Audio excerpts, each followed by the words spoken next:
In this video, I'm going to be giving you a step-by-step guide of how to write a literature essay. Last week, I released a video called 6 Rules to Writing a Literature Essay. So if you haven't watched that, you can go watch it after this video, and those are just some tips that you can use to implement. This video is more of a step-by-step guide and how to actually prepare for your essay and write your essay when you are in an exam or when you have an assignment. Again, I'm going to be using my laptop on the side, so if you see me just looking down, that is why. Okay, so let's jump into it. So step number 1 is obviously you need to prepare. There's no easy way around it. You do need to study and work hard to write a good literature essay. You can't just wing it. So I would recommend that you learn about your characters, and the things that you want to focus on are things like their values, their goals, their characteristics, and any hidden agendas that they might have. All of this can be applied when you are answering multiple different essay questions. So it's a good idea to have a good understanding of all the characters throughout your book or your play. Something else that you can focus on is the relationship between characters. Are they married? Is it their son? Is it their daughter? Are they friends? Having this relationship will also help you understand plots and themes along the way. And having said that, something else that you can study is themes and symbols and main events that happen. You might even want to study like a brief timeline. You could do a brief timeline just to understand what events happen when and how this contributes to the plot and how this contributes to character development. And then obviously, like I said in my other video, you can learn a few quotes to add some extra spice to your essay.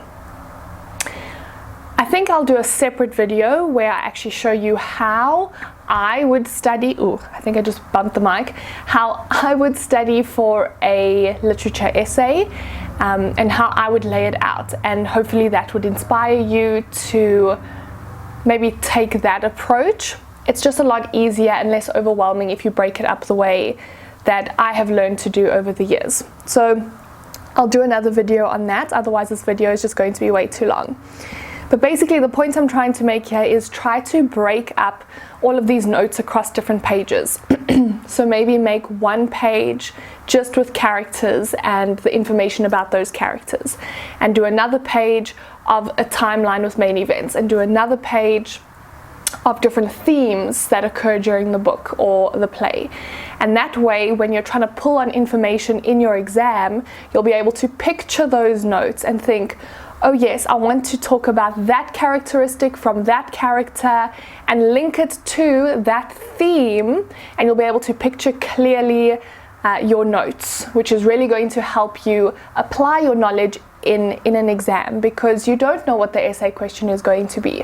So you do need to have a broad understanding of everything and then be able to pick and choose what is relevant for that essay question. Another thing, I always tell my students this, use color, use pictures, do drawings. Try make it as simplified and dumbed down as possible so that it sticks in your brain easier. Our brains like colors, they like pictures, they like short sentences.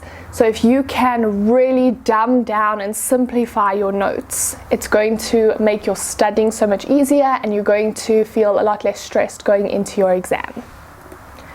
Step number 2, this is what all the teachers say, but it is read your question. Now we say this because you might think you know what the question is asking, or you might just assume what the question is asking, but you haven't actually looked in detail. And so this is a big problem with an essay, because if you interpret the question incorrectly, then your whole essay is going to be wrong and you're going to lose out on a lot of marks. So when you are reading the question, make sure you highlight or underline any important words. So this could be character names. Maybe they want you to focus on a specific character. That means you focus on that character. You don't need to talk about anyone else. They might ask for a specific time period. They might give you some sort of limit, maybe in Act 1 or in Chapter 2 or something like that. Then you need to stick to that limit. Another thing to highlight and focus on is your instruction word. So that could be like discuss, compare, contrast, evaluate, assess, give your opinion. Those are all instruction words, and that is actually going to give you a good indication of how to approach your essay. Number 3 is to plan. Please don't be that person who writes the essay and then does planning afterwards just so that the teacher can think that you did planning because you get maybe 5 marks for it. No, don't do that. Don't do that. That is just not helpful to you. And the whole point of planning is to actually help you write a better essay. So once you have read your question and you go to planning, maybe you do a mind map, maybe you just write in bullet points, whatever suits you is fine. You just need to make a note of what you want to include in your essay. So this could be facts, quotes, anything that comes to mind once you've read that essay question. I call this part of the process word vomit. You are just quickly trying to get these ideas onto the page. It doesn't have to be neat and coherent for anyone else except you. This is to help get your thoughts organized in front of you so that you can pick and choose what you want and how you want to organize it when you do write your essay. So the idea here is to spend 5 or 10 minutes getting those ideas onto the page in front of you, and then you can shuffle that order and order it logically later on. Let's say, for example, your essay question is something like compare and contrast the characters of Macbeth and Banquo. Already you should have some ideas popping into your head. Tell me about the characteristics of Macbeth, the characteristics of Banquo. Tell me the similarities, the differences. And already you can write very quickly some ideas onto your mind map. Doesn't have to be full sentences, you're just writing words. Maybe you do 2 separate columns, one for Macbeth, one for Banquo, whatever. You're just trying to get your ideas out of your head so that you don't forget anything while you're writing your essay. Number 4, choose one topic for each paragraph. So once you have planned your essay, you need to have a look at that planning and divide up your content so that each paragraph has one main topic. You should know by now that each paragraph should have one main topic, and that's what you focus on in that paragraph. So maybe you know the Macbeth and Banquo question. One paragraph can maybe be about Macbeth as a character. Maybe your other paragraph could be about Banquo as a character, and then your third paragraph could bring it all together and really highlight the similarities and differences between them, for example. So each paragraph has its own purpose and its own main idea. The thing with a literature essay is that you should aim for about 3 paragraphs in your body. So that means that you need about 3 main ideas. So look at your content, look at your planning, and see how you can divide it into 3 different main ideas that still relate obviously to your essay topic. Okay, step number 5 is to write your introduction. Now that you've chosen your 3 main ideas, you actually have a better understanding of what your essay is going to be about. You know what is going to be included, therefore you can write your introduction. So your introduction is a very quick overview of what your reader can expect when they read your essay. It's kind of like a movie trailer.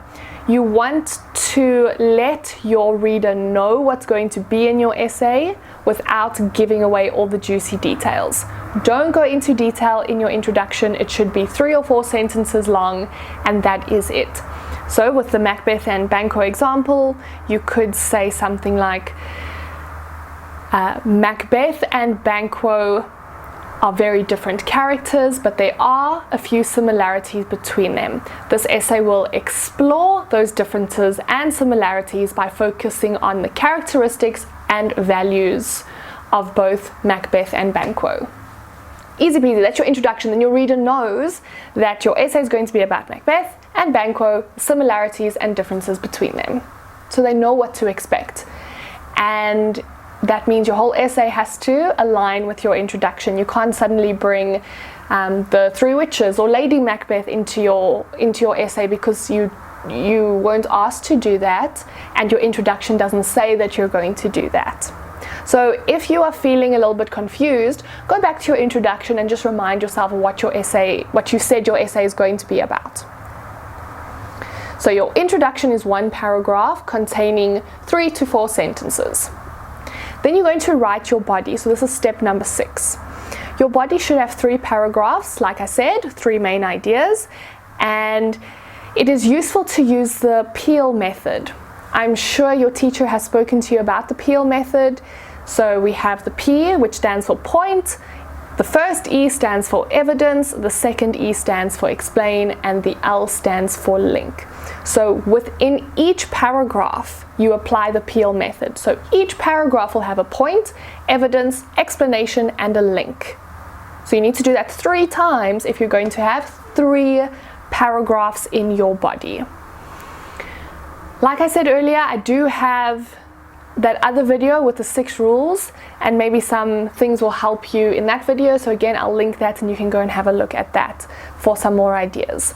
But I will explain in a future video and go into more detail about the Peel method. And then step number 7, write your conclusion.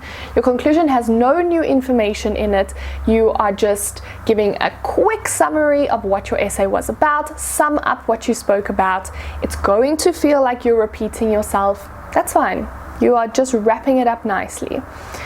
If there was a side to choose, maybe the question asked you to evaluate or give your opinion or choose a side, then you need to state it very clearly in your conclusion that that is the side you have chosen, or the opinion that you give, or the point that you have proven. State it very, very clearly in your conclusion. And I would even put it as your very last sentence in your conclusion, so that your essay ends on a very strong and powerful note. Your conclusion is one paragraph, again, of about 3 to 4 sentences.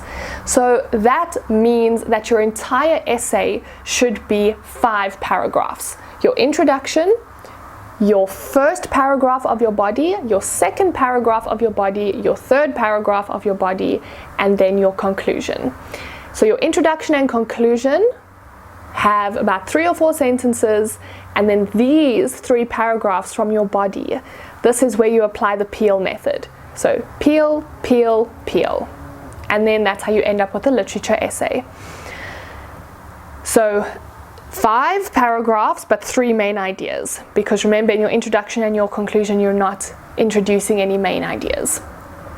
Now, there is another YouTube channel called English is Love, and she has a very nice video about a literature essay and how to write a literature essay, which I'll also link for you in the description below. She also lines it out or explains it very nicely, so you can go and have a look at that video if you're interested in that. Okay, but like I said, I will have another video going up which has a more in-depth example, and I'll show you how I do my study notes and how I would approach an essay topic, which will be coming up some point in the near future. And I also have that other video, the 6 golden rules of how to write a literature essay. So go and have a look at that if you haven't already. Please remember to subscribe if you haven't, and if you're interested in this type of content. Yeah, I hope you're having a fantastic day, and I will see you in my next video. Bye!